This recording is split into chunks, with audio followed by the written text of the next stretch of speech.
quanta gente ci sta? Buongiorno a tutti e bentornati a Liberamente, variazioni e scorribande qui su Radio Libertà.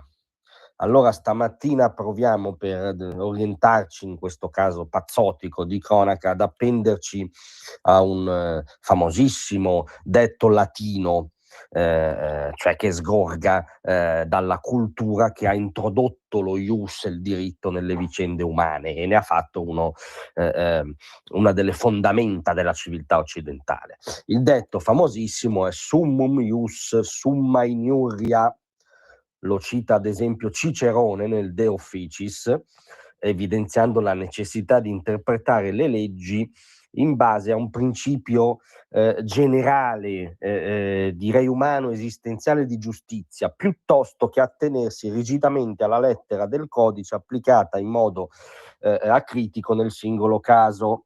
Lo cita anche Terenzio, affermando che il sommo diritto equivale spesso alla somma malizia. Perché ci appendiamo a questo detto, ripeto, della civiltà che ha fondato lo ius? Per provare a dare un senso a quello che umanamente non ha senso. La sentenza di condanna di Mario Roggero, il gioielliere dei Grinzane Cavour, che ieri è stato condannato a 15 anni, lui ne ha 72, quindi da un punto di vista sostanziale è stato condannato all'ergastolo per aver ucciso 2 rapinatori, protagonisti dell'ennesima rapina nella sua gioielleria e di violenze reiterate e bestiali ai danni anche di moglie e figlia.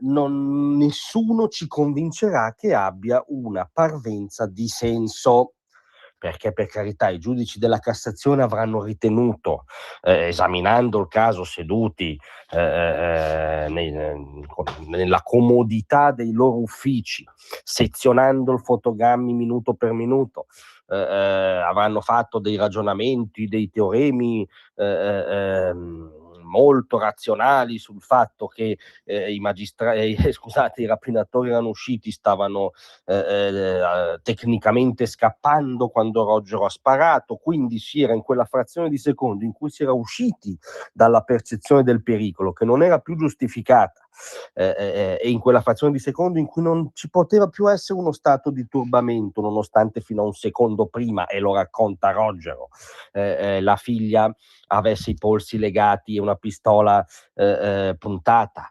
la moglie fosse stata presa a pugni, a lui stesso avessero puntato una pistola innescando un conto alla rovescia, però si era già in quella frazione di secondo in cui tutto questo, ovviamente nella psiche di un uomo normale, no? Che non fa il criminale per lavoro o vocazione, bene, doveva già essere stato archiviato a dettaglio. Tutto questo sezionato da un punto di vista dei codicilli starà in piedi?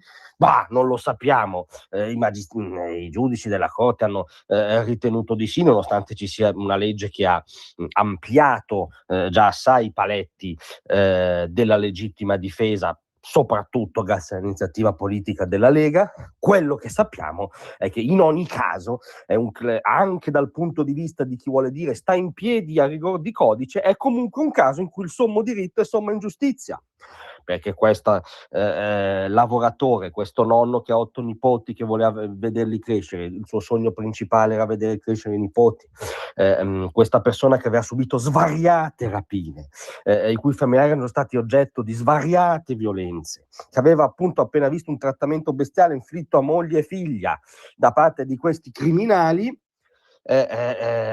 ebbene no, è un caso di somma ingiustizia, è un caso quindi eccezionale, no? Che non rientra nella normale svolgimento regolare del codice, evidentemente. Allora, di fronte ai casi eccezionali ci sono le pratiche eccezionali. L'unica pratica eccezionale per sanare questa somma ingiustizia, come ha detto già ieri Matteo Salvini, si chiama grazia. È un istituto previsto come facoltà esclusiva del Presidente della Repubblica, deve avere ovviamente delle motivazioni eccezionali, più eccezionali del caso del gioielliere Mario Roggero non sappiamo onestamente cosa ci sia. e quindi rilanciamo qui su Radio Libertà con grande convinzione e mandando un abbraccio a lui e ai suoi familiari l'appello: grazia, grazia, grazia per Rogero.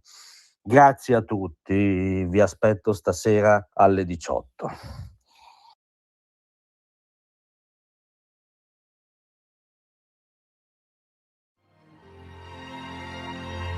Tra un manifesto